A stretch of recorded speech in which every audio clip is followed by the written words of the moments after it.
polarisation and extremism. And for us, above all, anything as members of Parliament is the security of our citizens, and we have to all work together to address that. I mean, Karen Monaghan, do you have any specific suggestions, measures you'd like to see introduced to reduce the toxic atmosphere and perhaps make people in public life safer? I think Remon's right. We do have a situation where social media companies are not taking responsibility. I mean, I had a situation where I had a credible death threat made against me, but this was after a lot of threats that have been posted on social media by this individual that Twitter, frankly, were not taken seriously. So I do think we need to deal with this.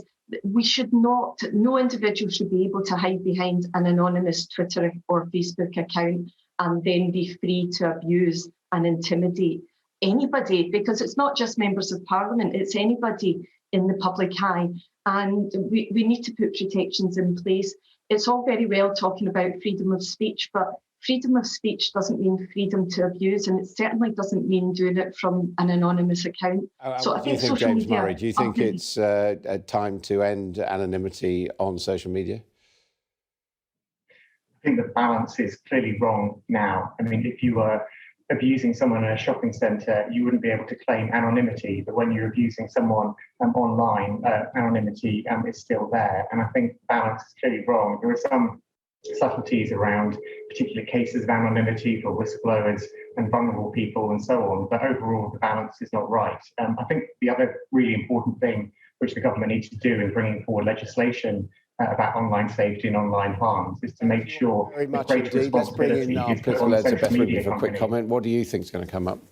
Well, I think Keir Starmer might focus on what's happened with the tragic death of Sir David Amess and issues around online harms, the Online Harms Bill, online safety, misogynistic abuse online, which is something that Mark Francois raised on Monday in the tributes to Sir David, and perhaps some issues around counter-terrorism and what happened in terms of the Prevent programme that led to this terrible situation. Well, that will certainly please our panel of MPs. Thanks to them very much indeed for joining us. Coming up here on Sky News at noon, Prime Minister's Questions.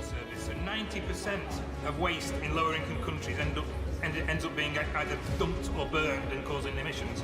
Can the President confirm that waste management will feature on the agenda at COP26? And what plans are...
we're going live to the House of Commons for Prime Minister's questions.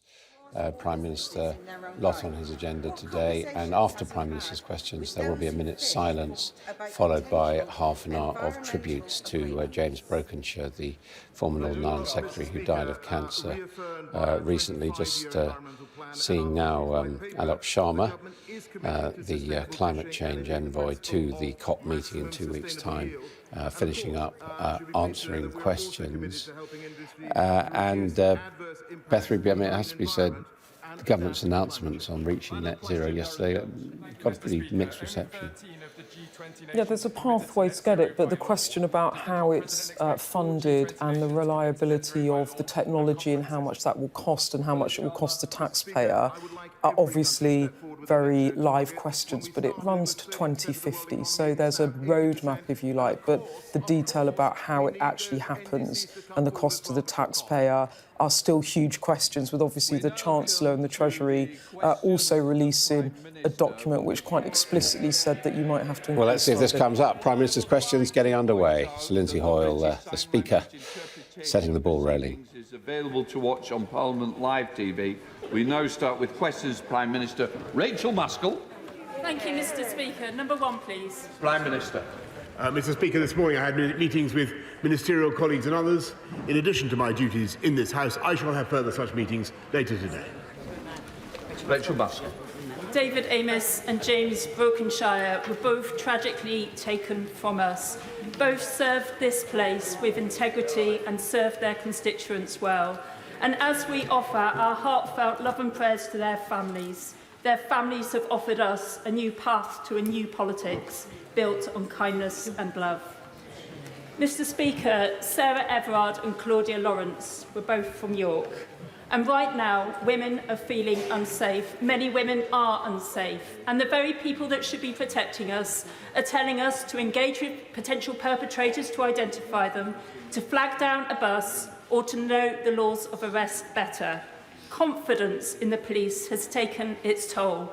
But as women, we are confident and determined to change this. So every girl and every woman can live at home without fear, can go to school or work without harassment, can go online without objectification, and can walk our streets safely again.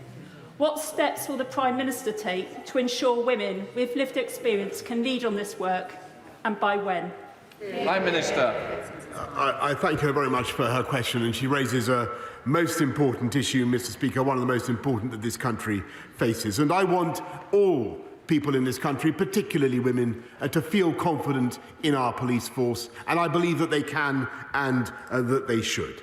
And what we're doing now to make sure that women in particular feel safe at night is we're investing in safer streets, in better street lighting, in more CCTV. But what we also have to do, Mr. Speaker, as I think the whole House understands, is ensure we deal with the systemic problems in the criminal justice system to ensure that men, and I'm afraid it is almost always men, get prosecuted for rape and for crimes of serious sexual and domestic violence in the way that they should, and that we secure the convictions that we should, Mr. Speaker, and that when we secure those convictions, those individuals get the tough sentencing that they deserve, Mr. Speaker, and that's what this side of the House believes in. Local. Thank you, Mr. Speaker. Having a prematurely born child in neonatal intensive care means that for families, every day can be a struggle, practically, financially and emotionally. Trying to continue with life as normal whilst racked with worry and a guilt that simply never leaves you is just not possible. That's why the Prime Minister's commitment to deliver neonatal leave and pay for parents in this situation is so important. So will the Prime Minister meet with me to discuss how quickly we can put this through Parliament so parents are getting this support as quickly as possible? Prime Minister. Mr. Speaker, I will make sure that my honourable friend has the relevant meeting as fast as we can organise it. And I know that many parents, particularly those who have premature and sick babies, feel that the current system isn't working well for them. And that's why I can tell my honourable friend we will legislate to allow parents of children in neonatal care to take extended leave. Details of this policy were published last year, and we will bring forward the legislation as soon as possible. We now come to Leader of the Opposition, Keir Starmer. Thank you, Mr. Speaker. Can I pay tribute to Ernie Ross, a formidable campaigner who served this place and his constituents with great distinction for 3 decades. Mr. Speaker, I will pay my respects and tribute to James Brokenshire immediately after this Prime Minister's questions. Can I thank the whole House for the way the tributes to Sir David were handled on Monday? We saw the best of this House, and I want to see if we can use that collaborative spirit to make progress on one of the issues that was raised on Monday, tackling violent extremism. It's 3 years since the government promised an online safety bill, but it's not yet before the House. Meanwhile, the damage caused by harmful content online is worse than ever. Dangerous algorithms on Facebook and Instagram, and Hope Not Hate have shown me an example of violent Islamism and far-right propaganda on TikTok. What I was shown has been reported to the moderators, but it stayed online because apparently it didn't contravene the guidelines. I have to say, I find that hard to believe. So will the Prime Minister build on the desire shown by this House on Monday to get things done and commit to bring forward the second reading of the online safety bill by the end of this calendar year? If he does, we'll support it. Prime Minister. Mr. Speaker, I thank the right honourable gentleman for the spirit in which he has approached this issue, and I echo what he says about the need for cooperation across the House, because the safety of MPs, indeed of all public servants, everybody who engages with the public, is of vital importance, and the online safety bill is of huge importance to, it's one of the most important tools in our armoury.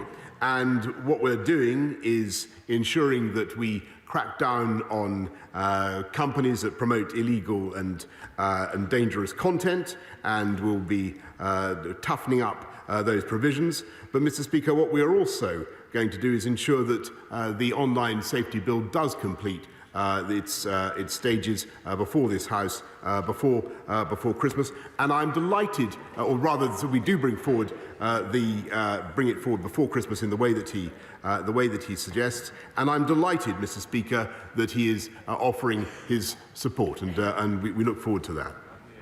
Keir Starmer. Thank you, Mr. Speaker, and I thank the Prime Minister. I think from that, and this isn't a challenge, it's to clarify that the pre-legislative scrutiny will be finished in early December, and that the second reading could, I think, be before the end of this calendar year. But we do need to get on with this. Telegram has been described as the app of choice for extremists. And, Mr. Speaker, if you can believe it, if the House can believe it, as we were paying tribute to Sir David on Monday, Telegram users could access videos of murders and violent threats against politicians, the LGBT community, women and Jews, as we were paying our respects. Some of these posts are illegal, all of them are harmful, and Hope Not Hate and the Board of Deputies have said that Telegram has, in their words, facilitated and nurtured a subculture that cheerleads for terrorists. Tough sanctions are clearly needed. Yet, under the government's current proposals, directors of platforms failing to crack down on extremism would still not face criminal sanctions. Why is that? Prime Minister. Mr. Speaker, it is this government that brought forward an online harms bill, Mr. Speaker, and he's heard what I've said. He's heard what I've said about the second reading before Christmas, and in the collegiate spirit in which he announced he began his questioning, I can tell him that we will continue to look at ways in which we can toughen up those provisions and to come down hard on those who irresponsibly allow dangerous and extremist content to permeate the internet. But, Mr. Speaker, I'm delighted that he's taking this new tough line, and I very much hope that he will get the rest of his party in the lobbies with us to join him. Keir Starmer. Mr. Speaker, I did start in a collegiate spirit, and I'll continue in a collegiate spirit because I listened hard to what was being said on the opposite benches on Monday about the concerns about this issue. And we do need to recognise the measures in the bill, but we do need tough and effective sanctions, and that means criminal sanctions. And that does matter, Mr. Speaker. It is frankly beyond belief that, as the Mirror reported yesterday, 40 hours of hateful content from Anjem Choudhury could be easily accessed online. The Prime Minister and the government could stop this by making it clear that directors of companies are criminally liable for failing to tackle this type of material on their sites. We don't need to delay, so in the collaborative spirit we saw in this House on Monday, will the Prime Minister commit to taking this away, looking at it again, and working with all of us to strengthen his proposed legislation? Prime Minister. I've already said that we're willing to look at anything to strengthen the legislation. I've said that we're willing to bring it forward, and we will bring it forward to second reading before Christmas. And yes, of course, Mr. Speaker, we will have criminal sanctions with tough sentences for those who are responsible for allowing this foul content to permeate the internet, Mr. Speaker. But what we hope for also is that no matter how tough the proposals we produce, that the opposition will support it. Keir Starmer. Mr. Speaker, we're making progress. We've got the second reading committed to before Christmas. That is a good thing. And I think the Prime Minister is now committed to criminal sanctions. At the moment, they're a fallback position at the discretion of the Minister.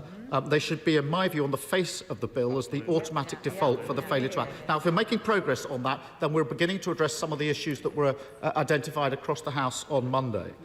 Can I turn to the report, the Commission for Countering Extremism, which was set up in the wake of the horrific Manchester bombings? 8 months ago, that Commission made recommendations to plug gaps in existing legislation and strategy, gaps that extremists have been able to exploit and are continuing to exploit. Yet Sir Mark Rowley, formerly head of our counter-terrorism policing, who led on those recommendations, said just this week, "I've had no feedback from the Home Office on their plans in relation to our report on the absence of a coherent legal framework to tackle hateful extremism." Given the seriousness of the matter and the clear need for action, why has the government not responded to this important work? And will the Prime Minister now commit to act swiftly